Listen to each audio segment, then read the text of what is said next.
Mater is not a typical dog. He's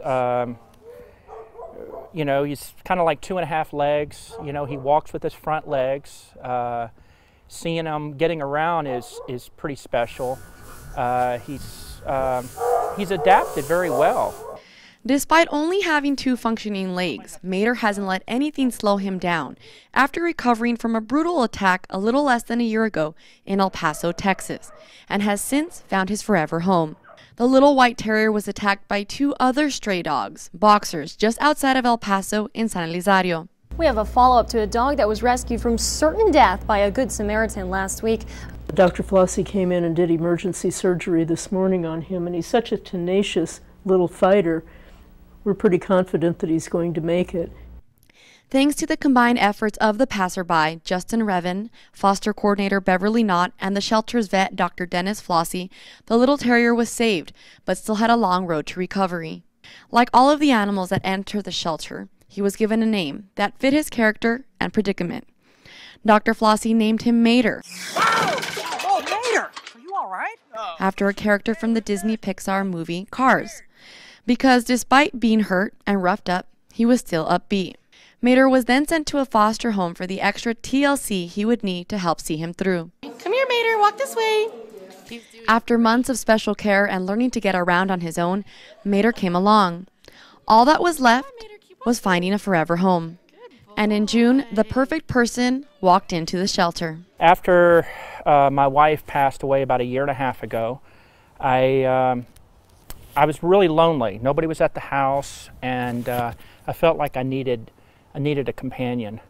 And so I stopped by the Humane Society, and it was kind of ironic. I got there right before they closed, and Miss Hoover came by and introduced herself, and she asked me what kind of dog I was looking for. And at the time, in a maybe joking or non-joking way, I told her, I said, look, I want a dog that doesn't bark, one that doesn't jump up and down on people, and I need a small dog that doesn't dig in my yard. And she kind of kidded around. She says, well, maybe how about a stuffed animal? After continuing to speak with Thatcher, Executive Director Betty Hoover thought of Mater and had a feeling they'd be a perfect match. And then she told me the story, and so she arranged for me to talk to the foster mother. Mater's foster mother, Laura Griffin, had Mater in her home for almost 7 months, and although it's never easy to let a foster animal go, she had high hopes that he had found his forever home. It was really nice, and we just fell in love with him ever since. Thatcher says Mater fit right in with his family. I have 3 children, a 21-year-old daughter, an 18-year-old son, and a 16-year-old son, and they just fell in love with him. They kind of spoil him more than I do. They kind of fight over like little kids.